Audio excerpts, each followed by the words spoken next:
اب خیمے خالی ہو گئے, اب کوئی نہیں بچا. ایک بے ہوش بیمار بیٹا گھر میں ہے, دودھ پیتا بچہ کبھی بے ہوش ہوتا ہے کبھی ہوش میں آتا ہے. امام کربلا کے میدان میں جان دینے کے لیے تیاری کرتے ہیں. ایسے میں حضرت شہربانو حضرت زینب دونوں آ کر کھڑی ہو گئی. حسین تیری بہن نے تجھ سے جب جو مانگا تو نے عطا کیا, آج تیری بہن تجھ سے کچھ مانگنے آئی. امام نے کہا سب تو لٹ گیا, آج تیرے بھائی کے پاس دینے کے لیے ہے کیا؟ کچھ نہیں بچا, سب لٹ گیا. مال و دولت تو مدینے میں لٹایا, یہاں تو زندگی بھر کی کمائی بھی لٹا دی, کچھ نہیں بچا. کیا مانگنے آئی ہو؟ کہا کہ معصوم بچہ رو رہا ہے, بے ہوش ہوتا ہے ہوش میں آتا ہے, کبھی مٹھیاں کھولتا ہے کبھی مٹھیاں بند کرتا ہے, کبھی پیر پھیلاتا ہے کبھی سمیٹ لیتا ہے. حسین جاؤ پانی کا سوال کرو. بچوں کو تو کافر بھی پانی پلا دیتے ہیں, ایک چلو پانی سے کم میں بھی اس کی پیاس بچ جائے گی. اشقیاء سے کہنا بچے کے بہانے ہم نہیں پیئیں گے, خود بچہ لے کر جاؤ اور کہنا کہ اس کو پلا دو. جو پیروں سے چل کے جا سکتے تھے حسین نے دین کے لیے ان کو گھوڑے پہ بٹھا کے بھیجا, لیکن جو جا نہیں سکتا تھا اس کو گود میں لیا.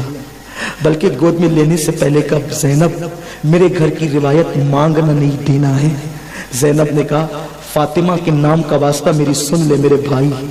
امام نے ان کا سوال پورا کرنے کے لیے روتے ہوئے بچے کو گود میں لیا. پیدل آگے بڑھے, اشقیاء آپس میں باتیں کرنے لگے. حسین پیدل آ رہا ہے, شاید بیعت کر لے گا, سب لٹ گیا ہے. لیکن جب مولا حسین پہنچے تو اس نے کہا شمر نے حسین کیا بات ہے؟ کہا کہ دیکھو اگر تمہاری نظروں میں مجرم ہے تو ہم ہیں, اس بچے نے کیا بگاڑا ہے, اس بچے کو کچھ پانی پلا. میری بہن نہ کہتی میں کبھی نہیں آتا. آئے, ان کے دل کتنے سخت تھے, ان کے دل کتنے سخت تھے.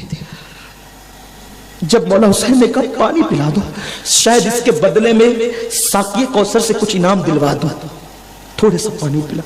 انہوں نے کہا حسین آپ کے ساتھ بچے بہت ہیں, ابھی اس کو لائے ہو, دھیرے دھیرے پھر اور لاتے جاؤ گے تو کیا ہم پانی ہی پلاتے رہیں گے؟ ایک بدبخت نے کہا وہ دیکھ حسین فرات کیسے ٹھاٹے مار رہا ہے, موجے لے رہا ہے, کتوں کو پلائیں گے, سور کو پلائیں گے, یہود و نصارہ کو پلائیں گے, حتیٰ کہ کافروں کو پلائیں گے, لیکن تم کو ایک قطرہ نہیں دیں گے, ایک قطرہ نہیں دیں گے.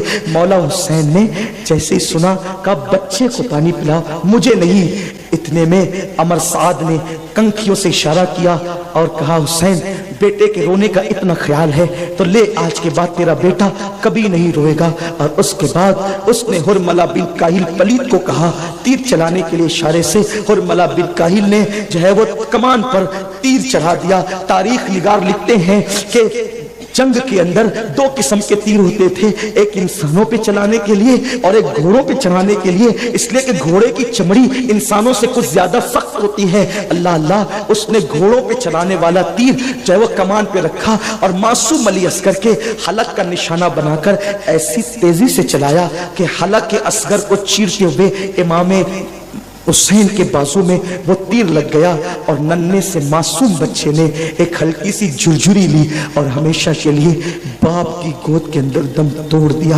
امام حسین نے ہلکی سی معصوم چیخ کے بعد جب بچے کی طرف دیکھا تو بچہ گود کے اندر آخری ہچکی لے رہا تھا.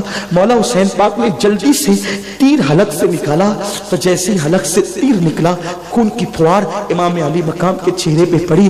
امام نے کہا اللہ تو نے 18 سال کی قربانی قبول کی تھی, یہ ننھی سی 6 مہینے کی قربانی بھی قبول کر لے. اور جب اصغر کا لاشا لے کر کے امام پاک خیمے کی طرف آئے تو بیویاں باتیں کرنے لگی, دیکھو ہم تو کہہ رہے تھے نا کہ وہ بچے کو بچہ سمجھ کر پانی پلا دیں گے, بچے کو بچہ سمجھ کر پانی پلا دیں گے, بچے کو بچہ سمجھ کر پانی پلا دیں گے.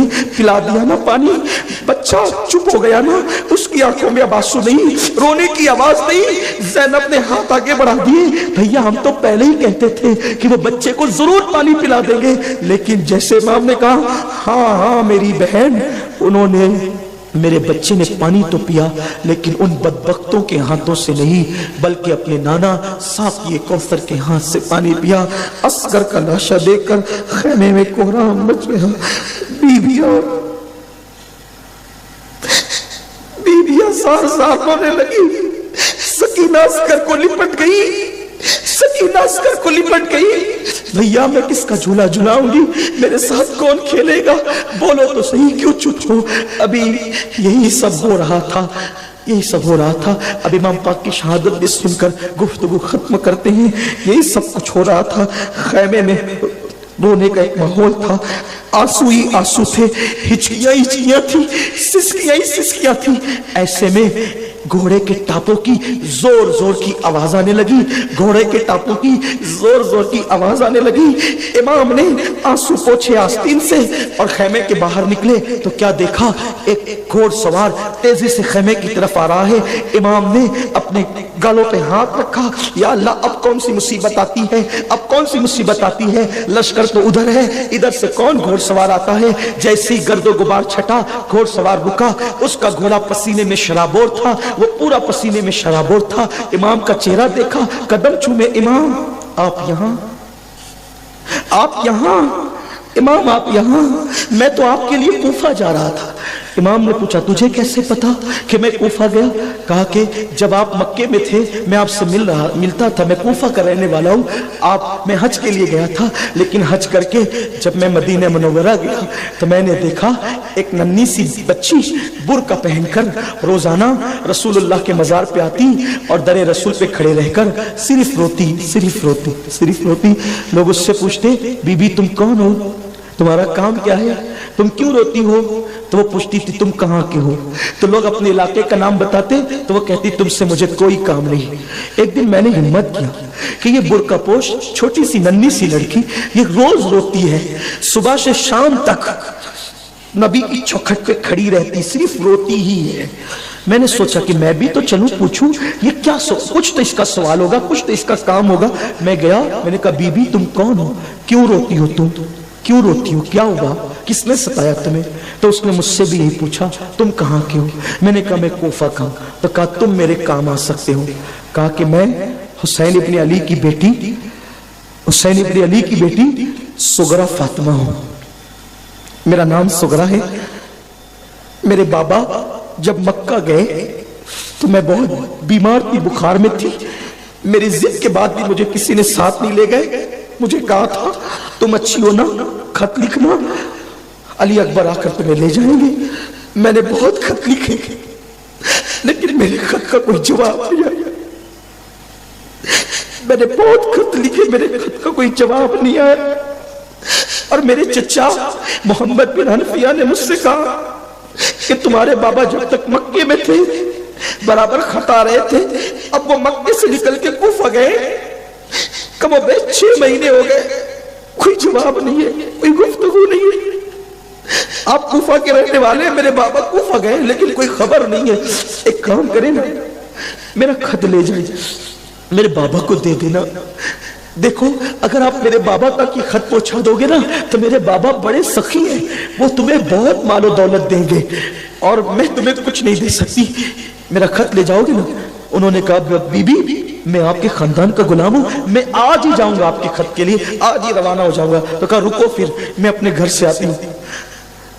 کچھ بالٹیاں، گلاس، چکی لائی اور کہا دیکھو میرا خط لے جاؤ، میں انعام کے طور پہ دے رہی ہوں۔ میں نے کہا بی بی مجھے اس کی ضرورت نہیں، اللہ نے مجھے بہت نوازا ہے۔ کہا یہ فاطمہ الزہرا کی چکی ہے، یہ فاطمہ الزہرا کا کٹورا ہے، یہ فاطمہ الزہرا کا سامان ہے میری دادی کا، لے جاؤ۔ میں نے کہا مجھے آپ دعا دے دیں بس۔ تو کہا پھر ایک کام کرو، یہ گٹری ہے، کپڑے کی گٹری، یہ کپڑے کی گٹری میرا بھیا جب ہمارے گھر سے گیا تھا تو 1 مہینے کا تھا، 6 مہینے ہو گئے، 6-7 مہینے کا میرا بھیا علی اصغر ہے۔ میں نے اس کے لیے کپڑے سل رکھے، یہ اس کے کھلونے، یہ اس کے نئے کپڑے، یہ اس کے کھیلنے کی چیزیں لے جانا اور لے جا کر کے میرے بابا کو دے دینا۔ وہ سوار جیسی پہنچا، کہا کہ سغرا کا خط ہے، یہ خط لیجیے۔ امام نے خط لیا اور خط لے کر کے جیسے خیمے کی طرف بڑھے، کہا رکیے رکیے آپ اپنی امانت لے جائیے۔ کہا کیا امانت ہے؟ کہا اس بی بی نے جس کا نام سغرا تھا اس نے گٹری دی ہے۔ کہا گٹری کا ہے؟ تو کہا کہ اس میں علی اصغر کے کھلونے اور کپڑے ہیں. کہا کہ یہ علی اصغر کو کپڑے اور کھلونے دے. خط نے تو بعد میں اثر دکھایا. جب وہ گٹری کھولی گئی ایک طرف اصغر کا لاشا پڑا تھا اور گٹری میں علی اصغر کے نئے کپڑے اور کھلونے.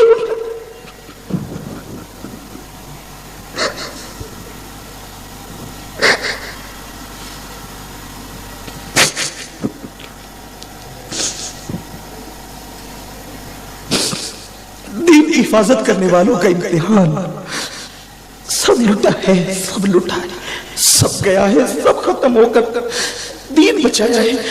ننھے سے بچے کے کپڑے دیکھے, کوہرام مچ گیا.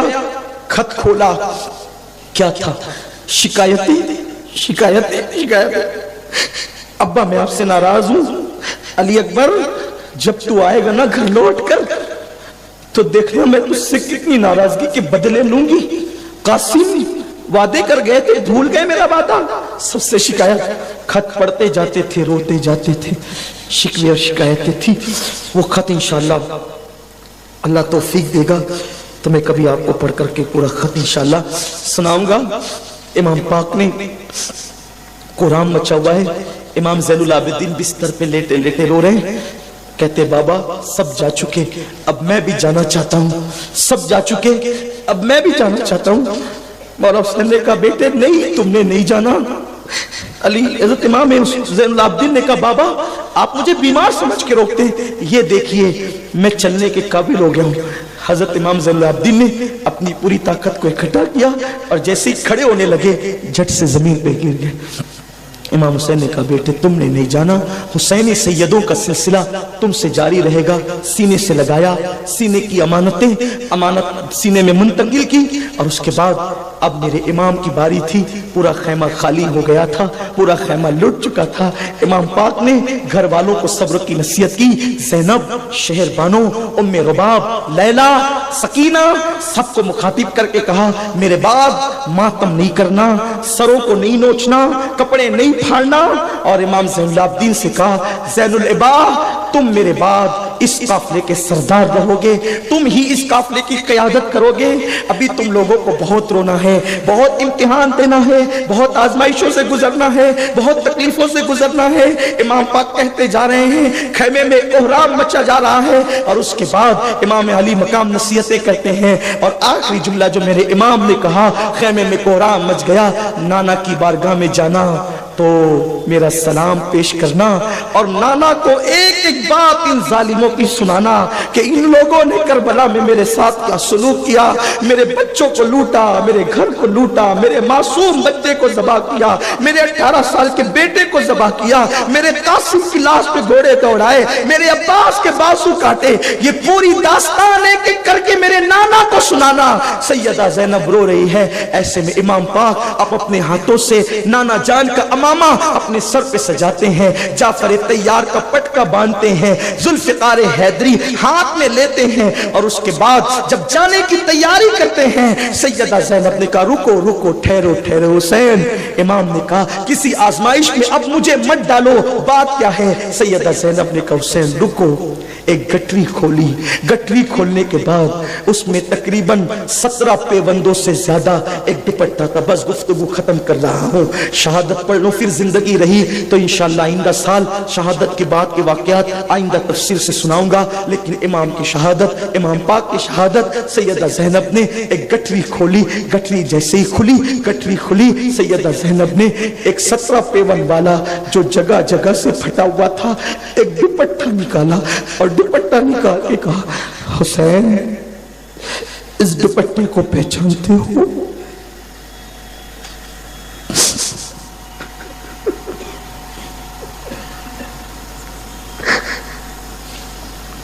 حسین اس دوپٹے کو پہچانتے تھے. مولا حسین نے کہا ہاں بیٹھ. حسین تیسری رمضان تھی, تیسری رمضان تھی, 11 ہجری تھی. جب بی بی زہرا آخری سجدے کے لیے مصلی پہ جانے لگی, میں بہت چھوٹی تھی حسین,